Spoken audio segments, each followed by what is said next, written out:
সোমা ইসলাম সহ অন্যদেরকে যারা সাংবাদিক বলেন, আমি তাদেরকে সাংবাদিক মনে করি না।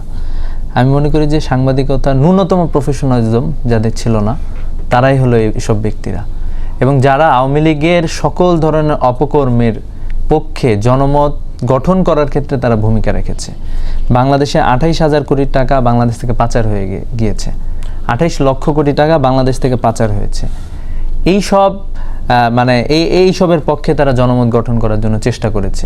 শেখ হাসিনাকে তারা মহৎ করে উপস্থাপন করেছে। বারবার ইলেকশন রিগিং হয়েছে বাংলাদেশে, ভোট ঠিকঠাক মতো হয় নাই, জনগণের ভোটের অধিকার নিশ্চিত হয় নাই, কিন্তু তারা এগুলোর পক্ষে তারা জনমত গঠন করার চেষ্টা করেছে। তো এই জন্য আসলে এদেরকে আমরা আসলে সাংবাদিক মনে করতেছি না, বরং এরা হচ্ছে আওয়ামী লীগের এজেন্ট। এরা কালচারাল ফ্যাসিজমে সাংবাদিক এবং প্রত্যেকটা জায়গায় কালচারাল অঙ্গনেরও কিছু জায়গা আছে, বিগত বিশ্ববিদ্যালয়ের শিক্ষক আছে, দেখেন এই কালচারাল ফ্যাসিস্টরা তো এরা তো আওয়ামী লীগের সুবিধাভোগী দীর্ঘ সময় ধরে।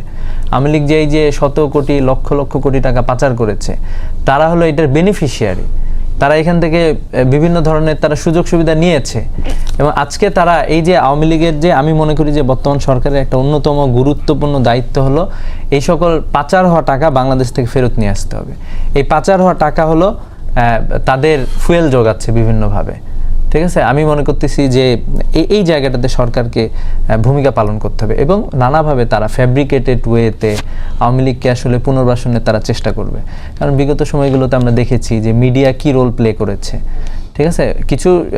কিছু ভালো মিডিয়া ছিল, এটা আমরা জানি, কিন্তু অধিকাংশ মিডিয়ার একটা বড় অংশ তাদেরকে কিন্তু আওয়ামী লীগের পক্ষে বয়ান উৎপাদনের জন্য ব্যবহার করা হয়েছে এবং একই সাথে কালচারাল ইন্ডাস্ট্রিকেও ব্যবহার করা হয়েছে নানাভাবে।